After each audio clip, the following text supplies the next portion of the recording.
Plusieurs personnes se trompent en pensant que donner c'est l'affaire de ceux qui sont riches ou de ceux qui ont les moyens. Ce n'est pas vrai. Tout le peuple de Dieu doit donner sans tenir compte de ce qu'il possède.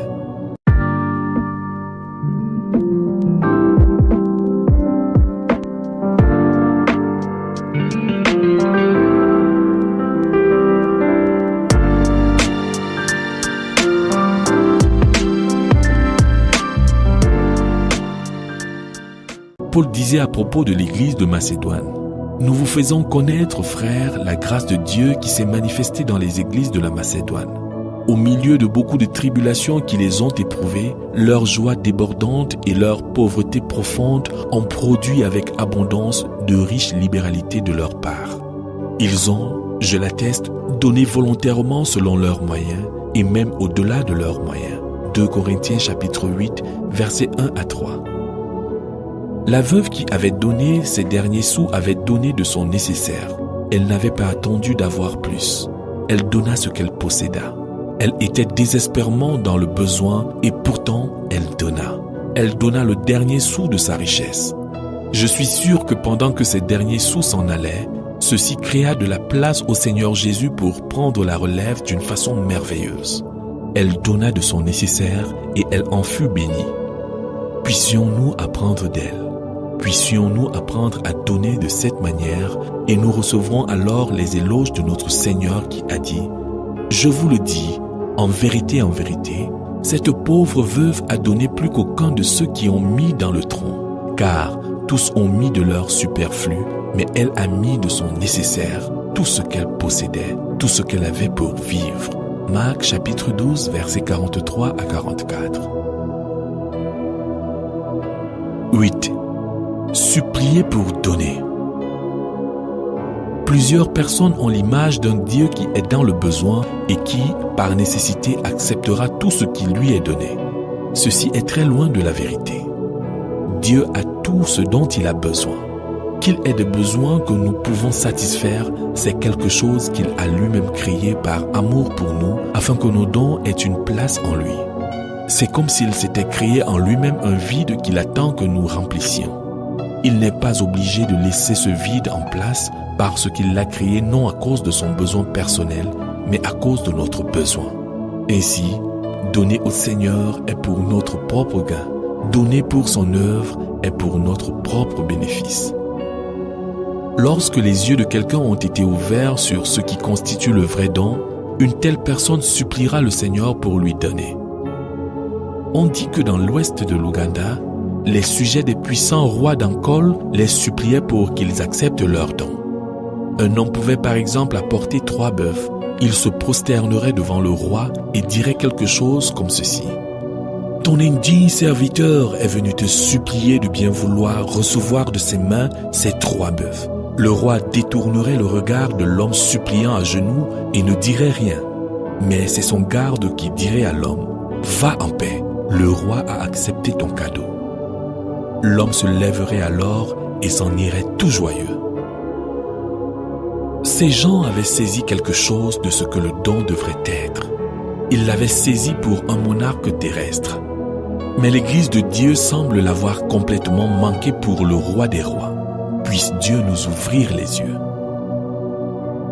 Parlant des Macédoniens, l'apôtre Paul dit: « Ils ont, je l'atteste, donné volontairement selon leurs moyens et même au-delà de leurs moyens, nous demandant avec insistance la grâce de prendre part à l'assistance destinée aux saints. » 2 Corinthiens chapitre 8, versets 3 à 4. Ils supplièrent pour que la faveur de donner leur soit accordée. Ils ne se contentèrent pas de supplier, ils supplièrent avec insistance. As-tu jamais supplié le Seigneur de recevoir un don de toi? T'es-tu jamais prosterné devant lui avec ton don, priant, suppliant, plaidant qu'il puisse t'accorder la faveur de le lui donner? As-tu jamais supplié avec insistance, criant qu'il pourrait te dire non et que ce serait la fin pour toi? As-tu jamais supplié un serviteur du Seigneur qui a reçu un appel spécial et un ministère du Seigneur, lui demandant de t'accorder le privilège de contribuer à ce ministère par tes dons matériels et spirituels? As-tu jamais demandé la faveur d'être partenaire dans un ministère spirituel accompli par quelqu'un pour le Seigneur? 9. Les responsabilités dans le don. Chaque croyant est responsable devant Dieu pour les choses qu'il soutient et encourage. Si tu soutiens et encourages des œuvres qui le déshonorent, tu souffriras une grande perte au jour du jugement des croyants. Fais très attention et considère les choses dans lesquelles tu investis ton argent, même la plus petite somme. Discerne toutes choses dans la prière. Ne te laisse pas emporter par la grande publicité faite par des hommes charnels. Résiste à toute tentative de te laisser influencer d'une façon ou d'une autre. Sois guidé uniquement par le Saint-Esprit de Dieu. Le Seigneur a fait de toi un économe de ses biens. Ne les utilise jamais sans sa permission expresse. Attends devant lui. Ne contribue pas simplement parce que les autres contribuent. Dieu ne sera pas glorifié par un tel don. Il accepte ce qui vient avec joie et d'un esprit libre. Il aime ceux qui donnent avec joie. Il n'a pas de place pour ceux sur lesquels il faut faire pression pour qu'ils donnent. Plusieurs pasteurs qui ont perdu la communion avec Dieu font pression sur les gens pour qu'ils donnent. C'est une abomination. Chaque dimanche, ils annoncent que Dieu aime ceux qui donnent avec joie, alors qu'ils veulent réellement dire qu'ils aiment, eux, les donneurs insensés et joyeux, ceux dont les dons ne satisfont pas les buts de Dieu, mais plutôt les desseins tragiques des hommes. Quelquefois, c'est très pénible d'écouter ces collecteurs commerciaux de fonds qui se revêtent de titres bibliques alors que leurs motifs et leurs méthodes sont éternellement séparés de Dieu. Méfiez-vous d'eux. J'ai eu le triste déshonneur de les écouter. Ils reçoivent 4, 5 offrandes au plus durant un même culte. Leur but est de soutirer le plus d'argent possible des hommes. Dieu ne fait jamais cela. Tu les entendras dire. Maintenant, que ceux qui ont 10 000 francs à donner se lèvent et avancent pour donner, pendant que les autres attendront sur place. Les riches charnels qui n'ont aucun trésor dans le ciel se lèveront pour exposer leurs richesses charnelles et terrestres, sachant qu'ils n'auront aucune récompense au ciel et par conséquent veulent recevoir une récompense des hommes ici et maintenant. Après cela, ceux qui ont 5 000 francs s'avanceront et ainsi de suite, et finalement, les pauvres, qui sont sans doute comme la veuve, s'avanceront tout honteux avec leurs 5 francs sous les moqueries des hommes, mais honorés par le Seigneur. Quelquefois, tu entendras le collecteur d'argent dire « Fouillez vos poches, s'il vous plaît, essayez. Nous applaudirons quiconque viendra donner maintenant. Qui veut recevoir cet honneur spécial ?» etc. Alors des hommes insensés se lèveront. Quelquefois, les lieux de réunion sont transformés en boîtes aux enchères pour vendre à 5 000 francs quelque chose qui coûte réellement 500 francs. D'autres ont des cartes d'offrande où les dons des enfants de l'autre royaume sont relevés pour être présentés afin que ceux qui donnent puissent participer à la communion. Tout ceci n'est pas de Christ. Cela est du diable. Aucun croyant ne doit jamais oser participer à de tels dons impies. Le Seigneur Jésus a dit « Gardez-vous de pratiquer votre justice devant les hommes pour en être vus, autrement, vous n'aurez point de récompense auprès de votre Père qui est dans les cieux. Lors donc que tu fais l'aumône, ne sonne pas de la trompette devant toi comme font les hypocrites dans les synagogues et dans les rues afin d'être glorifiés par les hommes. Je vous le dis en vérité, ils recevront leur récompense. Mais quand tu fais l'aumône, que ta main gauche ne sache pas ce que fait ta droite, afin que ton aumône se fasse en secret, et ton Père qui voit dans le secret te le rendra. » Matthieu chapitre 6, versets 1 à 4. Mon cher ami, de qui veux-tu recevoir la récompense? Veux-tu la récompense de Dieu ou celle des hommes? Si tu veux la récompense des hommes, donne selon les desseins et la pression des systèmes religieux actuels qui se sont écartés de la voie de Dieu et qui sont en captivité. Alors les hommes te récompenseront. Si tu veux la récompense de Dieu, donne pour satisfaire le cœur de Dieu sans tenir compte de ce que les hommes diront ou penseront de toi, et ta récompense sera grande au ciel. 10. Le fait de donner et la diversité des ministères. Dans l'œuvre normale de Dieu, les ministères et les ministres suivants existent. des apôtres pour le ministère apostolique d'implantation des églises dans des nouvelles localités, des prophètes pour le ministère prophétique, des évangélistes pour le ministère d'évangélisation, des pasteurs pour le ministère pastoral, des enseignants pour le ministère d'enseignement. Il y a aussi des ministères de guérison, d'aide, etc. Tous ces ministères doivent être soutenus par les croyants. Je suis horrifié de savoir qu'une grande part de l'argent donné à plusieurs églises locales est surtout et même uniquement utilisé pour soutenir le ministère du pasteur résident. Qu'en est-il des apôtres qui se déplacent continuellement au front de la bataille? Qu'en est-il des prophètes, des évangélistes, des enseignants, etc. dont les ministères forcent à se déplacer de lieu en lieu? Doivent-ils mendier ou mourir de faim?